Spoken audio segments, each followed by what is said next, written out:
ಭೀಕರ ಕಾಲ್ತುಳಿತದಲ್ಲಿ 11 ಜನ ಪ್ರಾಣ ಕಳೆದುಕೊಂಡಿದ್ದಾರೆ. ಅವರ ಪೈಕಿ ಒಂದು ಬಾಲಕಿ ಕೂಡ ಹೌದು. ನಿನ್ನೆ ನಡೆದ ದುರಂತದಲ್ಲಿ 14 ವರ್ಷ ಪ್ರಾಯದ ದಿವ್ಯಾಂಶಿ ಅನ್ನುವಂಥ ಬಾಲಕಿ ಸಾವನ್ನಪ್ಪಿದ್ದಾಳೆ. ಯಲಹಂಕ ನಿವಾಸಿ ಈಕೆ ತಾಯಿ ಜೊತೆಗೆ ಈ ಕಾರ್ಯಕ್ರಮ ನೋಡಬೇಕು ಅಂತ ಬಂದಿದ್ರಂತೆ. ಕೇವಲ 14 ವರ್ಷದ ಬಾಲಕಿ ದಿವ್ಯಾಂಶಿ ಅಂತ ತನ್ನ ತಾಯಿ ಜೊತೆಗೆ ಕಾರ್ಯಕ್ರಮ ನೋಡಬೇಕು ಅಂತ ಬಂದಿದ್ಲು. ಆದರೆ ದುರಂತ ಅಂತ್ಯ ಕಂಡಿದ್ದಾರೆ. ಗೇಟ್ ನಂಬರ್ 6ರಲ್ಲಿ ಕಾಲ್ತುಳಿತ ಸಂಭವಿಸಿದಾಗ ಈಕೆ ಸಾವನ್ನಪ್ಪಿದ್ದಾಳೆ. ತಾಯಿ ಜೊತೆಗೆ ಸ್ಟೇಡಿಯಂಗೆ ಬಾಲಕಿ ದಿವ್ಯಾಂಶಿ ಬಂದಿದ್ಲು. ಪೂರ್ಣಪ್ರಜ್ಞಾ ಶಾಲೆಯಲ್ಲಿ 9ನೇ ಕ್ಲಾಸ್ ಓದ್ತಾ ಇದ್ಲು. ಕಾಲ್ತುಳಿತದಲ್ಲಿ ಅಸ್ವಸ್ಥಳಾಗಿದ್ಲು ದಿವ್ಯಾಂಶಿ. ಆಕೆಗೆ ಚಿಕಿತ್ಸೆಯನ್ನು ಕೊಡುವ ಪ್ರಯತ್ನ ಆಯಿತು ವೈದ್ಯಕೀಯ ಆಸ್ಪತ್ರೆಯಲ್ಲಿ. ಬಟ್ ಚಿಕಿತ್ಸೆ ಫಲಕಾರಿಯಾಗದೆ ಆಕೆ ಸಾವನ್ನಪ್ಪಿದ್ದಾಳೆ. ವಿರಾಟ್ ಕೊಹ್ಲಿ ಅಪ್ಪಟ ಅಭಿಮಾನಿ ಅಂತೆ. ವಿರಾಟ್ ಕೊಹ್ಲಿ ಅವ್ರನ್ನ ನೋಡಬೇಕು, ಕಪ್ ಹಿಡ್ಕೊಂಡು ನೋಡಬೇಕು ವಿರಾಟ್ ಕೊಹ್ಲಿನ ಅಂತ ಬಹಳ ಖುಷಿಯಿಂದ ತಾಯಿ ಜೊತೆಗೆ ಬಂದ್ಲು. ಕಾಲ್ತುಳಿತದಲ್ಲಿ ಪ್ರಾಣ ಕಳೆದುಕೊಂಡಿದ್ದಾಳೆ. ಕೇವಲ 14 ವರ್ಷದ ಬಾಲಕಿ. ನೋಡಿ, ಇದೇ ಬಾಲಕಿ ಕೇವಲ 14 ವರ್ಷ, 9ನೇ ತರಗತಿಯನ್ನು ಓದ್ತಾ ಇರುವಂಥ ಹುಡುಗಿ. ಪೂರ್ಣಪ್ರಜ್ಞಾ ಶಾಲೆಯಲ್ಲಿ ತನ್ನ ನೆಚ್ಚಿನ ಕ್ರಿಕೆಟರ್ ಕೊಹ್ಲಿ ಅವರನ್ನು ನೋಡಬೇಕು ಅಂತ ತಾಯಿ ಜೊತೆಗೆ ಕ್ರೀಡಾಂಗಣಕ್ಕೆ ಬಂದಿದ್ದರು. ಬಟ್ ಆ ದಿನವೇ ಅವರ ಕೊನೆ ದಿನ ಆಗಿದೆ. ಅಲ್ಲಿ ನಡೆದಂಥ ಕಾಲ್ತುಳಿತದಲ್ಲಿ ಆಕೆ ಕೊನೆಯುಸಿರೆಳೆದಿದ್ದಾಳೆ. ಯಲಹಂಕದ ಮೂಲದವರು, ಯಲಹಂಕದಲ್ಲಿ ಮನೆ ಇರೋದು, ಯಲಹಂಕದಲ್ಲೇ ಅಂತಿಮ ದರ್ಶನವನ್ನು ನಡೆಸಲಾಗ್ತದೆ. ಹಲವು ಜನ ಅವರ ಕುಟುಂಬಸ್ಥರೆಲ್ಲರೂ ಕೂಡ ಆಗಮಿಸಿ ಅಂತಿಮ ದರ್ಶನವನ್ನು ಪಡೀತಿದ್ದಾರೆ. ಬಟ್ ಇಂಥ ದಾರುಣ ಅಂತ್ಯ ಆಗುತ್ತೆ ಅಂತ ಯಾರೂ ಕೂಡ ಕನಸು ಮನಸ್ಸಲ್ಲೂ ಅಂದ್ಕೊಂಡಿರಲಿಲ್ಲ. 9ನೇ ಕ್ಲಾಸ್ ಹುಡುಗಿಯೊಬ್ಬಳು ತನ್ನ ಅಭಿಮಾನಕ್ಕೋಸ್ಕರ RCBಯನ್ನು ನೋಡೋದಕ್ಕೋಸ್ಕರ ಹೋಗಿ ಪ್ರಾಣ ಕಳೆದುಕೊಂಡಿರುವಂಥ ಘಟನೆ ಎಂಥವರಿಗೂ ದುಃಖ ಬರಿಸುತ್ತೆ. ಚಿಕ್ಕಮ್ಮ ಇಬ್ಬರು ಜೊತೆಗೆ ಇಲ್ಲಿ ಆಚೆ ಇದ್ದರಂತೆಯವರು ಅವರು ಅನೌನ್ಸ್ ಮಾಡಿದ್ರಂತೆ. ಅವಾಗ 15 ಗೇಟಿಗೆ ಬನ್ನಿ ಬಿಡ್ತೀವಿ ಅಂತೇಳಿ ಅನೌನ್ಸ್ ಮಾಡೋದು ಮೈಕಲ್ಲಿ. ಇವರು 15 ಗೇಟ್ಗೆ ಹೋದರು. ಒಂದೇ ಸತಿ ಗೇಟ್ ಓಪನ್ ಮಾಡೋರೆ, ಕ್ರೌಡ್ ತಲುಪೋದು. ಗೇಟ್ ಹಿಂದೆ ಇದ್ದರು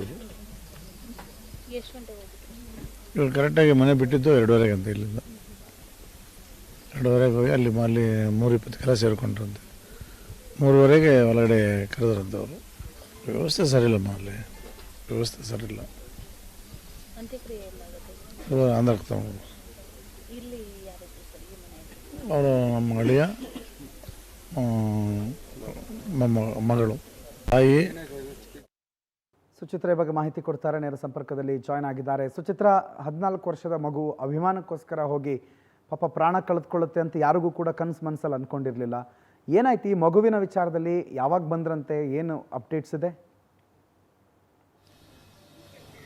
ಪ್ರಣುತ್, ಏನಂತ ಹೇಳಿದರೆ, ನಿನ್ನೆ ಚಿನ್ನಸ್ವಾಮಿ ಸ್ಟೇಡಿಯಂನಲ್ಲಿ ಭೀಕರ ಕಾಲ್ತುಳಿತದಿಂದಾಗಿ 11 ಮಂದಿ ಸಾವನ್ನಪ್ಪಿದ್ರು.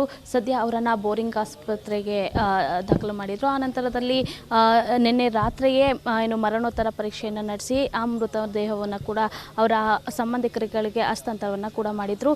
ಇದರಲ್ಲಿ ಸಾವನ್ನಪ್ಪಿರುವಂತಹ ದಿವ್ಯಾಂಶ ಏನಿದ್ದಾರೆ ಅವರು ಕೂಡ ಒಬ್ಬರು. ಸದ್ಯ ನೀವು ವಿಜುವಲ್ಸಲ್ಲಿ ಗಮನಿಸ್ತಾ ಇರ್ಬೋದು.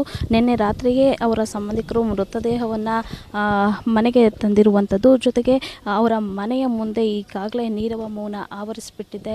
ಯಾಕಂತ ಹೇಳಿದರೆ ಮೃತ ದಿವ್ಯಾಂಶ ಏನಿದ್ದಾರೆ ಅವರು ಕ್ರೀಡೆಯಲ್ಲಿ ಹೆಚ್ಚಾಗಿ ಆಸಕ್ತಿಯನ್ನು ಹೊಂದಿದ್ರು. ನಂತರ 9ನೇ ತರಗತಿಯಲ್ಲಿ ಕೂಡ ವ್ಯಾಸಂಗವನ್ನು ಮಾಡ್ತಾಯಿದ್ರು. ಈಗಾಗಲೇ ಅವರ ಚಿಕ್ಕಮ್ಮನ ಜೊತೆ ಹೇಳಿ, ಅಂದರೆ RCB ಕೊಹ್ಲಿ ಅಂದರೆ ಹೆಚ್ಚು ಹುಚ್ಚನ್ನು ಆಕೆಗಿತ್ತು. ಅದರಿಂದಾಗಿ ಕೊಹ್ಲಿಯನ್ನು ನೋಡ್ಬೋದು ಅನ್ನೋ ಒಂದು ಆಸೆಗೋಸ್ಕರ, ಯಾಕಂತ ಹೇಳಿದರೆ 18 ವರ್ಷಗಳ ಬಳಿಕ RCB ಕಪ್ಪನ್ನು ಗೆದ್ದಿತ್ತು. ಇದೇ ಒಂದು ಖುಷಿಯಲ್ಲಿ ತನ್ನ ಚಿಕ್ಕಮ್ಮನ ಜೊತೆಯಲ್ಲಿ ಆಕೆ ಹೋಗಿರುವಂಥದ್ದು. ಈ ಒಂದು ಸಮಯದಲ್ಲಿ ಅಲ್ಲಿ ಯಾವುದೇ ರೀತಿಯ ಭದ್ರತೆಯೂ ಕೂಡ ಇರಲಿಲ್ಲ. ಗೇಟ್ನಲ್ಲಿ ಒಂದೇ ಬಾರಿ ಎಲ್ಲರನ್ನು ಕೂಡ ಫ್ಯಾನ್ಸನ್ನು ಒಳಗಡೆ ಬಿಡುವಂತಹ ಸಮಯದಲ್ಲಿ ಈಕೆಯೂ ಕೂಡ ಆ ಒಂದು ಗೇಟ್ ಬಳಿ ಇರ್ತಾರೆ. ಎಲ್ಲರೂ ಕೂಡ ನುಗ್ಗಲು ವೇಳೆ ಈಕೆ ಕಾಲ್ತುಳಿತಕ್ಕೆ ಸಿಗುವಂಥದ್ದು. ನಂತರದಲ್ಲಿ ಈಕೆಗೆ ಉಸಿರುಗಟ್ತಾರೆ. ಆನಂತರದಲ್ಲಿ ಅಲ್ಲಿ ಆ್ಯಂಬುಲೆನ್ಸ್ ವ್ಯವಸ್ಥೆಯೂ ಕೂಡ ಇರಲಿಲ್ಲ. ಯಾಕಂತ ಹೇಳಿದರೆ ಮೊದಲಿನಿಂದಾಗಿ ಅಲ್ಲಿ ಪೊಲೀಸ್ ಭದ್ರತೆ ಕೂಡ ಇರಲಿಲ್ಲ. ಇನ್ನು ಆ್ಯಂಬುಲೆನ್ಸ್ ಎಲ್ಲಿಂದ ತರ್ತಾರೆ? ಆ್ಯಂಬುಲೆನ್ಸ್ ಕೂಡ ಸಿಗೋದಿಲ್ಲ. ಕರ್ಕೊಂಡು ಹೋಗಬೇಕು ಅಂತ ಹೇಳಿ ಆ್ಯಂಬುಲೆನ್ಸ್ಗೂ ಕಾಲ್ ಮಾಡ್ತಾರೆ. ಆ್ಯಂಬುಲೆನ್ಸ್ ಕೂಡ ತಡವಾಗಿ ಬರುತ್ತೆ. ಆನಂತರದಲ್ಲಿ ಕುಟುಂಬಸ್ಥರಿಗೆ ಕೂಡ ಆಟೋದ ಮೂಲಕ ಬೋರಿಂಗ್ ಆಸ್ಪತ್ರೆಯನ್ನು ಸೇರಿಸುವಂಥದ್ದು. ಅಂದರೆ ಅವ್ರ ತಾತ ಹೇಳ್ತಾ ಇದ್ರು, ಲಕ್ಷ್ಮೀನಾರಾಯಣ ಅವರು. ಯಾಕಂತ ಹೇಳಿದರೆ ಯಾವುದೇ ರೀತಿ ವ್ಯವಸ್ಥೆಯನ್ನು ಮಾಡ್ದೇ ಈ ರೀತಿ ಆಗಿರುವಂಥದ್ದು. ಜೊತೆಗೆ ಸದ್ಯ ಈಗಾಗಲೇ ಇವರ ಮನೆಯಲ್ಲಿ ನೀರವ ಮೌನ ಆವರಿಸಿಬಿಟ್ಟಿದೆ. ಅವರ ಚಿಕ್ಕಮ್ಮ ಅಂತೂ ಸಾಕಷ್ಟು ಒಂದು ರೀತಿಯಲ್ಲಿ ಅಳನನ್ನು ನೋಡ್ಕೊಳ್ತಾ ಇದ್ರು. ಸದ್ಯ 11:30 ಅಥವಾ 12:30 ಸುಮಾರಿಗೆ ಆಂಧ್ರದಲ್ಲಿರುವಂತಹ ಅವರ ಮನೆಗೆ ಮೃತದೇಹವನ್ನು ಅಲ್ಲಿಗೆ ತೆಗೆದುಕೊಂಡು ಹೋಗುವಂಥದ್ದು. ಪ್ರಣೋತ್. ಥ್ಯಾಂಕ್ ಯು ಸುಚಿತ್ರಾ ಮಾಹಿತಿಗೆ. ಸೊ ಒಂದು ದೊಡ್ಡ ದುರಂತ ನಡೆದಿದೆ, ದೊಡ್ಡ ಅವಘಡ ನಡೆದಿದೆ. ಸಂಭ್ರಮ ಆಗಬೇಕಿದ್ದಂಥ ಜಾಗದಲ್ಲಿ ಸೂತಕದ ವಾತಾವರಣ ಈಗ ನೆಲೆಯಾಗಿದೆ. ಎಲ್ಲ ಸಂದರ್ಭದಲ್ಲಿ ನಾವು ಮಾತಾಡಿದ್ದೀವಿ, ಗೆಲ್ಲದೇ ಇದ್ದಾಗ ಮಾತಾಡಿದ್ದೀವಿ, ಗೆದ್ದಾಗೂ ಮಾತಾಡಿದ್ದೀವಿ, ಸೋತಾಗ ಮಾತಾಡಿದ್ದೀವಿ. ಈಗ ಮಾತಾಡೋಣ. ನೀವೇನು ಹೇಳ್ತೀರಿ? RCBಯ ಈ ಸಂಭ್ರಮಾಚರಣೆ ಸಂದರ್ಭದಲ್ಲಿ ನಡೆದಿರುವಂಥ ದುರ್ಘಟನೆಗೆ ಯಾರು ತಪ್ಪು, ಯಾರು ಹೊಣೆ? ಸರ್ಕಾರನ, ಜನರ, RCBನ, BCCIನ, IPL